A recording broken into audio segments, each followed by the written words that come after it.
One lender wanted everyone in America to own a home. But by 2008, that dream almost wrecked the global economy overnight.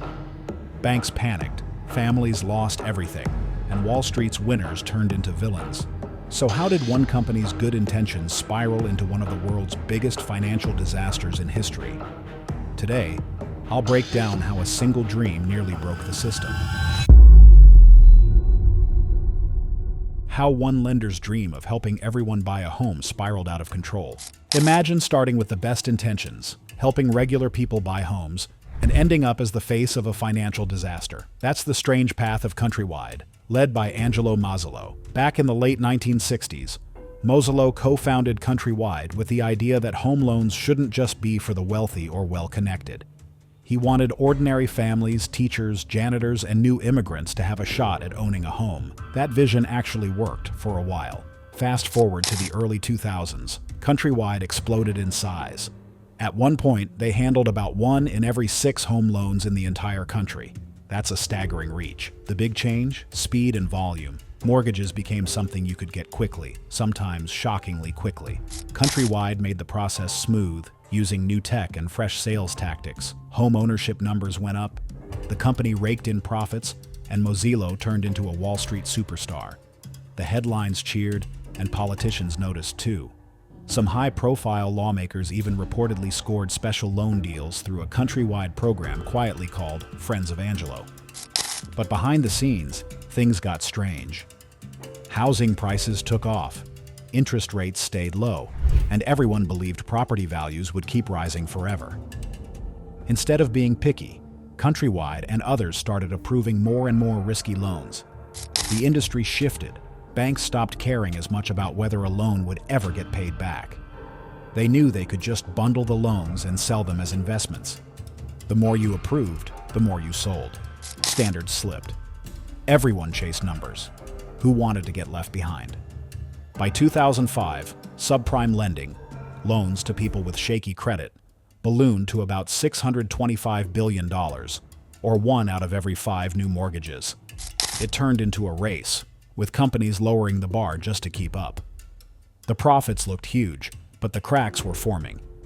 When things went wrong, Mozilo's reputation flipped overnight.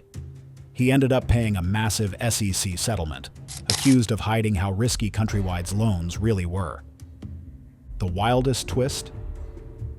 Years after he started with dreams of helping people, Mozilo became a symbol of greed and recklessness. The story gets even messier when you realize just how much risk was baked into the system. Next, we get to the teaser loans that seemed too good to be true. Why millions signed loans that looked easy until the real payments arrived. On paper, those mortgages sounded perfect. Tiny payments, simple terms, fast approval. But hidden in the fine print, things got complicated and expensive. Picture sitting at a table in 2004 or 2005, excited to buy your first house. The mortgage broker hands you an offer with a low starter payment. It's an adjustable rate loan, something like a 228 or a 327. For the first couple of years, your payment is low, sometimes barely more than renting. The catch: after those first years, the payment can jump, sometimes by hundreds or even thousands of dollars a month. At the peak, about 70% of subprime borrowers took these hybrid adjustable rate mortgages. Even buyers with good credit chased the deals, betting that if payments ever went up, they could just refinance. Why worry? House prices kept rising, so it seemed safe. People stretched their budgets, counting on a future where refinancing would always be possible. Banks relaxed standards further, less documentation, higher loan-to-value ratios, and more layering of risky features. The focus stayed on getting people through the door. Who cared about the long term as long as today's payment looked manageable? Here's the danger. Once the teaser period ended and rates reset, reality hit. By 2006, as interest rates climbed and home prices stopped rising, the dream collapsed for millions. Refinancing suddenly became hard. The Federal Reserve saw it coming. The biggest spike in loan delinquencies came from these subprime arms. People who thought they were getting a good deal were now facing monthly bills they couldn't afford. The pain spread fast because those loans weren't just individual contracts. They were mixed into big bundles sold around the world. The shock rippled outward. Investors lost money. Banks scrambled. Everyday people who thought they'd won the housing lottery were left with payments they never could have managed. One fact stands out. During the early 2000s, national home prices soared about 50%. That jump convinced everyone, buyers, brokers, and banks, that the party would never end.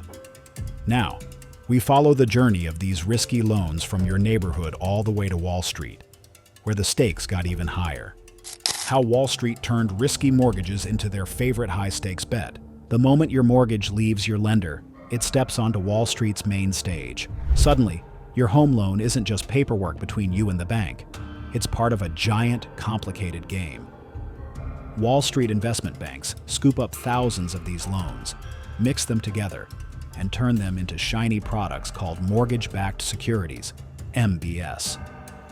Investors across the globe can buy a slice of the American dream, not by owning a house, but by owning pieces of these loans.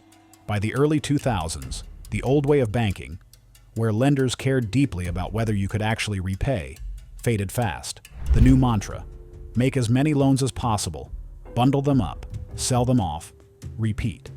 Wall Street needed fuel for the machine, and risky mortgages, those with teaser rates, low documentation, and sky-high loan amounts, fit the bill. Complex products called collateralized debt obligations, CDOs, take it a step further, packaging the riskiest pieces of those bundles into new, layered investments. It's financial engineering at warp speed. The numbers ballooned. In 2006 alone, the number of CDO tranches nearly doubled over the previous year. Subprime mortgages fed this boom. Without enough risky loans, the machine slowed down. So, everyone along the chain had a reason to say yes, not to slow down and check the math. Rating agencies gave many of these products their highest safety labels, arguing that spreading out risk made everything more stable. Investors trusted those ratings, even though the reality under the hood looked shaky. The big surprise? The very complexity that was supposed to protect investors ended up tying everyone's fate together. When even a small slice of these mortgages failed, panic spread instantly through the system. Liquidity vanished almost overnight. Hedge funds, banks, and pension funds around the world held products they couldn't sell and couldn't value. The Wall Street machine that once seemed unstoppable suddenly turned into a bottleneck, jamming the global financial system. Here's a detail that captures how wild things got. In 2006, there were nearly twice as many new CDO slices as the year before, a clear sign that everyone wanted a piece of the action, just as the foundation was about to give way. Now, let's step away from the chaos and meet the rare few who noticed trouble before the headlines. What insiders noticed, long before anyone outside heard the alarm bells. While most people saw rising home values and booming markets, a handful of analysts and investors started to feel something was off. These insiders dug into the numbers, spotting trends that didn't fit the happy story in the news. They noticed that house prices were climbing much faster than people's wages. They saw a surge in risky loans with features that could quickly turn bad: adjustable rates, low documentation, even no-doc or liar loans where borrowers barely proved their income. By the mid-2000s, these sharp-eyed skeptics tracked the rapid rise of exploding adjustable-rate mortgages, loans with low starter payments that could double or triple just a couple of years in. Some began to bet against the whole market, convinced the math simply wouldn't add up forever. The Financial Crisis Inquiry Commission later confirmed what these insiders saw. The timeline for ARM resets lined up perfectly with the risk of mass defaults. Millions of people would hit much higher payments at once, and if home prices stalled, there would be no easy escape. A few major investors quietly placed their bets, shorting the market. Their reasoning was simple. If enough people suddenly couldn't pay, the carefully built structure of Wall Street investments would fall apart. The scale of the problem was hidden by complex financial packaging, but not invisible to anyone who looked closely. Meanwhile, some regulators and Federal Reserve officials tried to raise red flags about the wild growth of exotic mortgage products and looser standards. Yet the market, driven by short-term profit and optimism, brushed those warnings aside. Banks kept churning out loans, investors kept buying, and most of the public heard nothing but good news. The real twist? The very people who saw it coming and made money when the crisis hit only did so because the entire system had convinced itself nothing could go wrong. And the official data showed that serious delinquencies started rising much earlier and much higher for subprime ARMs than for any other loan type. By the time most people realized, the storm was already moving in. Now, the first real wave of trouble arrives. Missed payments turn into a nationwide crisis, and the chain reaction begins. How a slow drip of missed payments suddenly set off a national meltdown. It started with a few people falling behind on their mortgages. A news blip, hardly a panic. For months, these early missed payments looked like bad luck or poor choices, not a sign that the entire system was cracking. But underneath, the numbers began to shift. By 2006, rising interest rates and slowing home prices created a dangerous trap. People who thought they could always refinance now faced payments that exploded overnight. Suddenly, borrowers across the country found themselves squeezed, especially those holding subprime adjustable-rate mortgages. The Federal Reserve tracked it as delinquencies climbed fast. At first, local headlines talked about families losing homes or neighborhoods seeing more foreclosures. But with so many risky loans packed into investment bundles, every missed payment started to matter a lot more. Investors who once fought to buy these mortgage-backed securities now got nervous. What if those high-yield bonds weren't safe after all?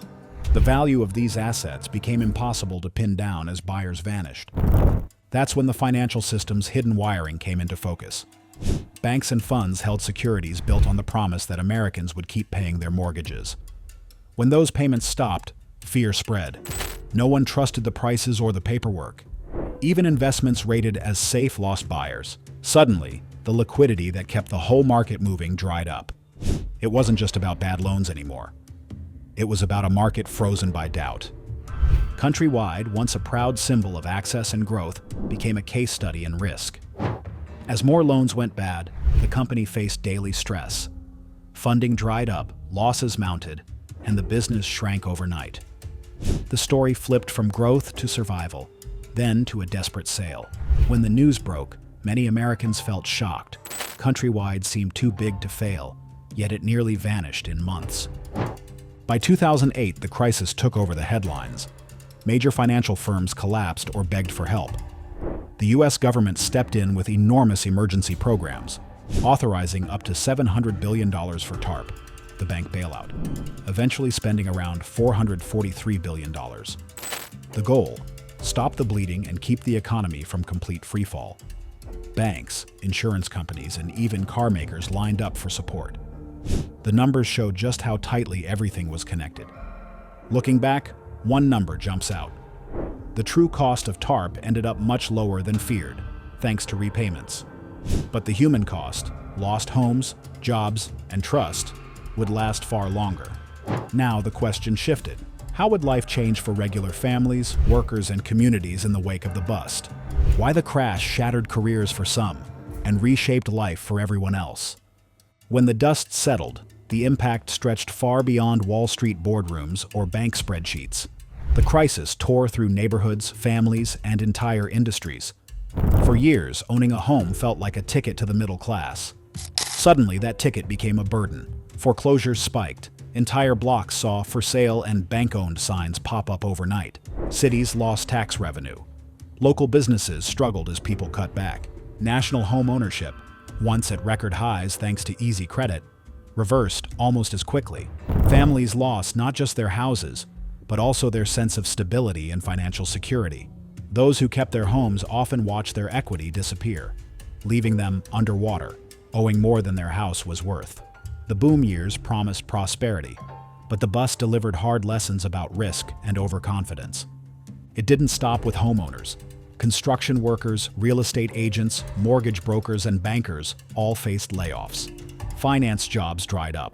Public anger grew, aimed at banks, ratings agencies, and government regulators. Policy debates exploded over who should be blamed and how to prevent a repeat. People wondered if the American dream had changed forever. Washington responded with emergency measures and new rules. TARP tried to stabilize banks, while foreclosure prevention programs aimed to keep people in their homes. In the years that followed, new regulations forced lenders to check income and hold some of the risk. Mortgage lending standards tightened up. The wild growth of complex financial products slowed. One detail most people missed.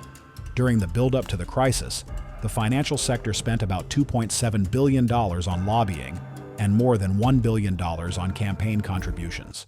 That shows just how deeply connected policy and profit had become years before the crisis hit.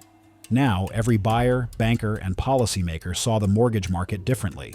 The fallout changed how Americans thought about money, risk, and the meaning of safe. It shaped a new era of caution, skepticism, and, for some, opportunity, laying the groundwork for all the reforms and debates still happening today.